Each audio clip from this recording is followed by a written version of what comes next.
12,53,169 গৰাকী ভোটাৰে ভাগ্য নিৰ্ণয় কৰিব তেজপুৰ লোকসভা সমষ্টিৰ সাংসদৰ ভাগ্য।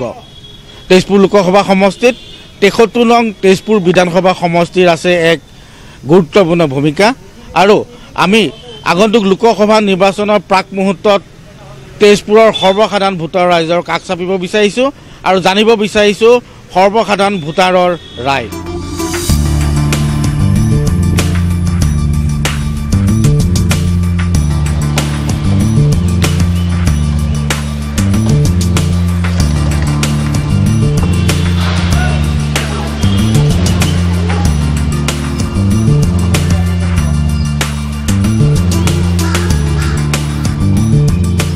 মই উপস্থিত আছোঁ তেজপুৰ চহৰৰ মাজমজিয়াত আৰু তেজপুৰ চহৰত মই চহৰবাসীৰ মনোভাৱ জানিব বিচাৰিম কিয়নো তেজপুৰ বিধানসভা সমষ্টিৰ এক গুৰুত্বপূৰ্ণ ভূমিকা আছে আৰু আগন্তুক লোকসভা নিৰ্বাচনত এই তেজপুৰ সন্মানীয় সমষ্টিটোৰ ভোটাৰে কেনেধৰণৰ তেওঁলোকৰ ৰায় প্ৰদান কৰিব সেয়ে মই ৰাইজৰ ৰায় জানিবলৈ কাষ চাপিছোঁ। কিছু সংখ্যক মোৰ লগত সৰ্বসাধাৰণ ভোটাৰ আছে যিহেতু এইবাৰ আপুনি কাক বিচাৰিব সাংসদ?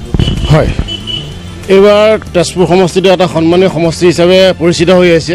মোৰ প্ৰথম প্ৰশ্ন হ'ল যে তেজপুৰ সমষ্টিৰ পৰা যিগৰাকী সাংসদে প্ৰতিদ্বন্দ্বিতা কৰিব সেই সাংসদগৰাকী স্থানীয় আমাৰ খিলঞ্জীয়া ব্যক্তি হোৱাটো বিচাৰোঁ, যিজন ব্যক্তিয়ে আমাৰ যিবিলাক জাতীয় সমস্যা আছে এই জাতীয় সমস্যাবিলাক যাতে ৰাষ্ট্ৰীয় স্তৰত তেখেতে উত্থাপন কৰিব পাৰে আৰু সেই তেনে ব্যক্তিজন দক্ষ ৰাজনীতিবিদ আৰু শিক্ষিত হোৱাটো মই বিচাৰোঁ। আপোনাৰ লোকসভা সমষ্টিত সাংসদ কেনে হোৱাটো বিচাৰিছে? মই সাংসদগৰাকী মই কৈছোঁৱেই যে মই স্থানীয় খিলঞ্জীয়া ব্যক্তি আৰু দ্বিতীয়তে হৈ গ'ল তেওঁ শিক্ষিত এজন ব্যক্তি ৰাজনৈতিক ব্যক্তি হ'ব লাগিব আৰু যিবিলাক আমাৰ জাতীয় সমস্যা আছে এই জাতীয় সমস্যাবিলাক ৰাষ্ট্ৰীয় স্তৰত যাতে তেখেতে ভালদৰে উত্থাপন কৰিব পাৰে তেনেধৰণৰ প্ৰাৰ্থী হোৱাটো মই বিচাৰোঁ। আপোনাৰ পচন্দৰ দল কোন? মোৰ ভাৰতীয় জাতীয় কংগ্ৰেছ মোৰ পচন্দৰ দল। নাগৰিকত্ব সংশোধনী বিধেয়কে এইবেলি প্ৰভাৱ পেলাব নেকি? নাগৰিকত্ব সংশোধনী বিধেয়কে আমি আজি 2-3টা মাহত আমি যিটো দেখিলোঁ যে আমাৰ যিবিলাক জাতীয় সংগঠন আছে সেই সংগঠনবিলাকৰ কৰ্মকৰ্তাসকলৰ মাজতেই এই কেবৰ প্ৰভাৱটো দেখা গ'ল। কাৰণ অসমীয়া জাতিৰ মাজত আজিৰ তাৰিখলৈকে মই কেবৰ কোনো প্ৰভাৱ দেখা নাই আৰু এই ইলেকশ্যনতো যে কেবৰ প্ৰভাৱ নপৰে মই 100% চিয়'ৰ। প্ৰধানমন্ত্ৰী হিচাপে আপুনি কাক বিচাৰে, ৰাহুল গান্ধী নে নৰেন্দ্ৰ মোদী? মই বৰ্তমান ৰাহুল গান্ধীকে বিচাৰোঁ। ৰাহুল গান্ধী বিচাৰোঁ। হয়, এনেদৰে কিছু প্ৰশ্ন লৈ আমি ৰাইজৰ ৰায় জানিবলৈ চেষ্টা কৰিছোঁ। মই এখন কাপোৰৰ বিপণীত উপস্থিত আছোঁ। দাদা আপুনি নিশ্চয় কিবা কাপোৰ ক্ৰয় কৰিব আহিছে? হয়, মই আপোনাৰ পৰা জানিবলৈ চেষ্টা কৰিম যিহেতু আগন্তুক লোকসভা নিৰ্বাচন সমাগত, গতিকে লোকসভা নিৰ্বাচন প্ৰসংগত মই দ্বিতীয় এটা প্ৰশ্ন আপোনাৰ পৰা জানিব বিচাৰিম। আপোনাৰ মতে বিজেপিৰ হাতত সুৰক্ষিত নে কংগ্ৰেছৰ হাতত সুৰক্ষিত হৈ আছে? বৰ্তমান যিখন চৰকাৰ বৰ্তমান আছে সেইখন চৰকাৰটো সকলোৱে ৰাইজেই ভাল পাইছে আৰু সেইখন চৰকাৰৰ ওপৰতে গোটেই ভাৰতৰ সমস্যাক লৈ অসমৰ সমস্যাক লৈ গোটেইখিনি সমস্যাটো এফালৰ পৰা নিশেষ কৰি গৈ আছে। সমস্যা সদায় থাকিবই, তথাপিতো কোনো এখন চৰকাৰো বেয়া নহয়। যিখন চৰকাৰ নিকা সুস্থ সবল সেইখন চৰকাৰেই ৰাইজৰ চৰকাৰ হয়। উন্নয়নৰ দিশত আপুনি কোনজনক দক্ষ বুলি ক'ব? উন্নয়নৰ দিশত বৰ্তমান যিখন চৰকাৰ আছে যথেষ্টখিনি ৰাস্তা ঘাট চহৰ নগৰ পৰিষ্কাৰ পৰা আদি কৰি কাম কৰিছে নিকাভাৱে, সেইখন চৰকাৰে ভাল হ'ব লাগে। হয়, নিশ্চয়কৈ মই আৰু সৰ্বসাধাৰণ ভোটাৰ আছে তেওঁলোকৰ কাষলৈও যাবলৈ বিচাৰিম। দেখা গৈছে আৰু এজন ব্যক্তিক দেখা পাইছোঁ, কি জোতা ক্ৰয় কৰিছে? হয় হয় হয়, জোতা কিনি আছোঁ। পচন্দৰ জোতা পাইছে নাই? বিচাৰি আছোঁ, পোৱা নাই ন? লোকসভা নিৰ্বাচন যিহেতু সমাগত, গতিকে মই আপোনাৰ পৰা জানিব বিচাৰিম আপোনাৰ দৃষ্টিত কোনটো দল ভাল? দল হিচাপে ভাল বেয়া বুলি বিবেচনাটো মই নকৰোঁ। একচুৱেলি মই কৰোঁ কি প্ৰকৃততে কোন দলে কোন ঠাইত কি ধৰণৰ কাম কৰিছে সেইটো বহুত বেছি গুৰুত্বপূৰ্ণ কথা। কাৰণ দলতকৈ মানুহৰ প্ৰভাৱটো বেছি পৰে আৰু ব্যক্তিগত কোনোবা এজন মানুহে যদি ভাল কাম কৰে তেওঁ তেতিয়া দলতকৈও তেওঁৰ নাম বেছি হয় আৰু কোনোবা কেতিয়াবা দলে যদি কৰে সেই দলৰ কাৰণেও মানুহজনৰ কেতিয়াবা নাম হয়। আগন্তুক লোকসভা নিৰ্বাচনত অগপ বিজেপি মিত্ৰতা হোৱাটো বিচাৰে নেকি? অগপ বিজেপি মিত্ৰতা যদি হয় এইটোতো ভাল কথা, কিন্তু হোৱাটো প্ৰয়োজন আছে। আপোনাৰ দৃষ্টিত প্ৰয়োজন আছে। বৰ্তমানৰ যিগৰাকী সাংসদ, সেই সাংসদগৰাকীক আপুনি কিমান নম্বৰ দিব? আমাৰ আৰ পি শৰ্মা, আমাৰ আৰ পি শৰ্মাক কিমান দিম? 4, 10ৰ ভিতৰত 4। 10ৰ ভিতৰত 4। এয়া আছিলে তেজপুৰ বিধানসভা সমষ্টি ৰাইজৰ ৰায়। এনেদৰে প্ৰতিগৰাকী সৰ্বসাধাৰণ ৰাইজে তেওঁলোকৰ ৰায় প্ৰদান কৰিছে। আমি এইবাৰ যাব বিচাৰিছোঁ ঢেকীয়াজুলি সমষ্টিত। ঢেকীয়াজুলি সমষ্টিত উপস্থিত আছে মোৰ সতীৰ্থ সাংবাদিক হৰেণ ভূমিজ, আৰু হৰেণ ভূমিজে ঢেকীয়াজুলি সমষ্টিৰ ৰাইজৰ ৰায় কেনেধৰণে ৰাইজে তেওঁলোকৰ মত প্ৰকাশ কৰে সেয়া হৰেণ ভূমিজে ঢেকীয়াজুলিৰ পৰা দেখুওৱাৰ চেষ্টা কৰিব।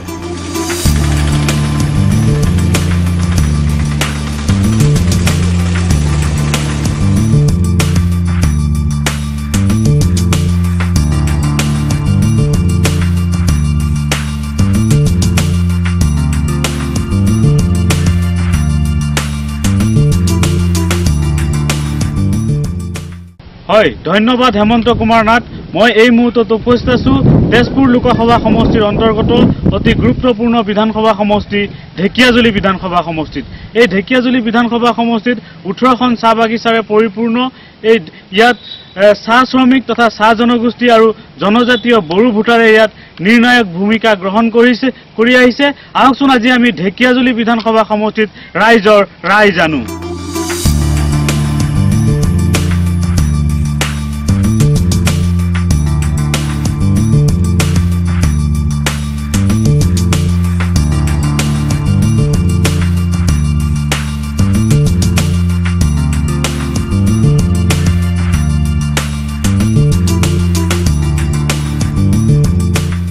যিজনে আমাৰ পিছপৰা গাঁওসমূহ ৰাস্তা পদূলি ইত্যাদি কৰি যিবিলাক উন্নয়নমূলক কাম, সেই তেনেধৰণৰ কাম কোনজনে কৰিব পাৰিব সেইটোৱে আমি চাই ল'ব লাগিব আগত।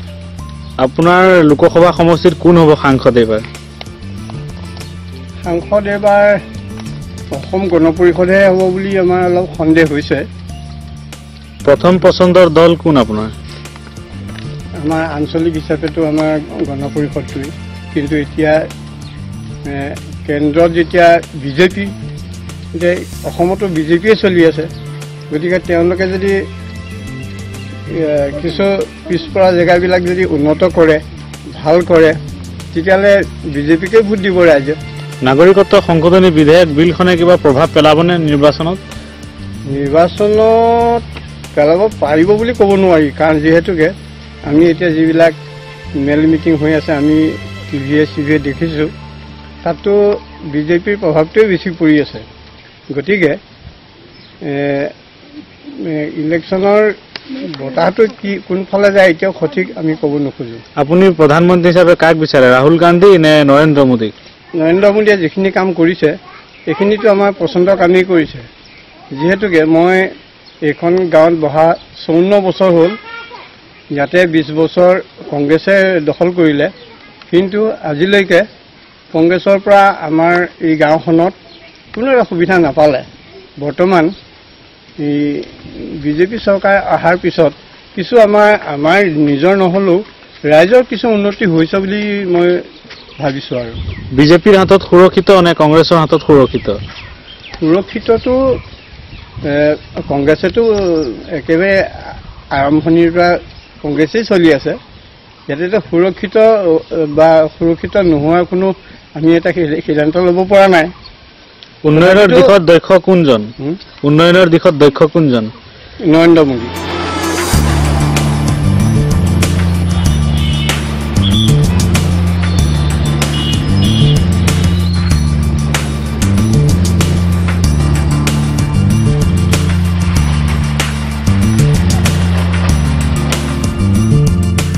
যোৱাবাৰৰ যিজন সাংসদ আৰ পি শৰ্মা, তেখেতক নিবিচাৰোঁ, কাৰণ তেখেত সমষ্টিবাসীৰ কাৰণে কোনো কামেই কৰিব পৰা নাই। সেয়া আমাৰ দৃষ্টিভংগী। আপোনাৰ লোকসভা সমষ্টিত কোন হ'ব সাংসদ? দলীয় প্ৰাৰ্থিত্বৰ কথা, প্ৰত্যেক দলেই নিজস্ব প্ৰাৰ্থিত্ব দিব, কাক ক'ম, কিন্তু আমি এটাই কথাই ক'ম যে এজন সুদক্ষ মানুহ হ'ব লাগে, যিজনে ঐতিহাসিক তেজপুৰৰ লোকসভা সমষ্টিৰ পৰা প্ৰতিনিধিত্ব কৰিব।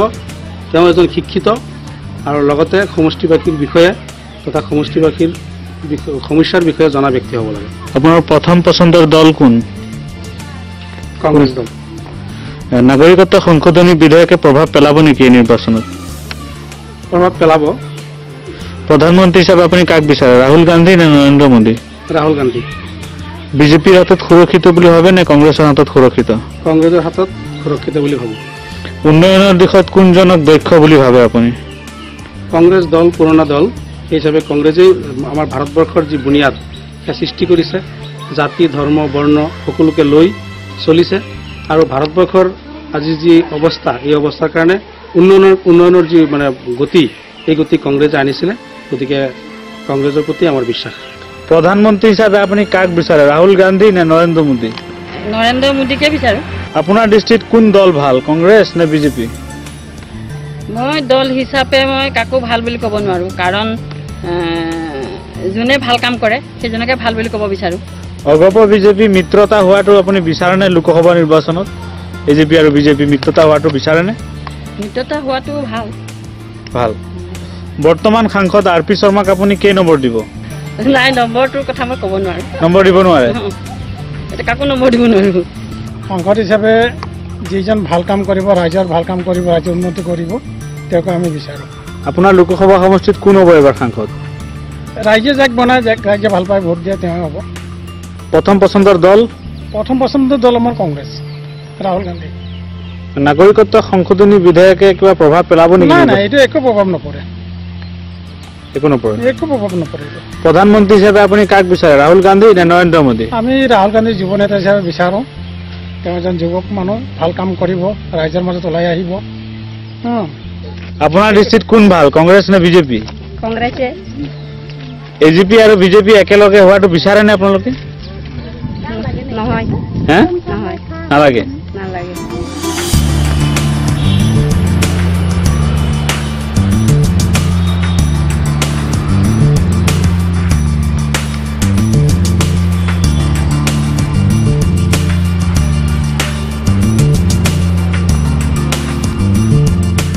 বৰ্তমান এতিয়া আমাৰ যি পৰিস্থিতি এতিয়া ভাল হৈ গ'ল, আমাৰ নৰেন্দ্ৰ মোদীয়ে ঠিক চলাই আছে। আপোনাৰ লোকসভা সমষ্টিত সাংসদ কোন হ'ব এইবাৰ? নৰেন্দ্ৰ মোদীয়ে হ'ব। আপোনাৰ দৃষ্টিত কোন ভাল, বিজেপি নে কংগ্ৰেছ? আমাৰ ডিষ্ট্ৰিক্টটো এতিয়া কংগ্ৰেছে ভাল, কিন্তু আমাৰ ইয়াত মানুহ পাৰ্টিতে অলপ হৈ আছে।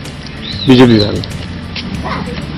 যিজনে নেকি সমাজৰ হৈ কাম কৰিব, যাৰ নেকি বলিষ্ঠ পদক্ষেপ মানে গ্ৰহণযোগ্য হ'ব, তেওঁকে আমি বিচাৰোঁ। আৰু উন্নয়নৰ দিশত বৰ্তমান আমাৰ কিছুমান যিটো বাজেট পাৰ হৈ গ'ল, আমাৰ বিশেষ কৰি যিটো প্ৰপাৰ আমাৰ যিটো আৱশ্যক আছিল, বিশেষ কৰি আমাৰ জনগোষ্ঠীটোৰ মানে এছটিকৰণক লৈ, তাৰপিছত এইফালে আমাৰ মানে বাগানৰ মজুৰি লৈ, কিন্তু এইবিলাক বস্তু একেবাৰে উত্থাপন নহয় পেলাই মানে বহুত গৈ ক'ৰবাত স্কুটি দিয়া, ক'ৰবাত ফ্ৰী চাউল দিয়া, এইবিলাকহে বাজেটমুখী হৈছে, কিন্তু আমি তাত সন্তুষ্টি হোৱা নাই।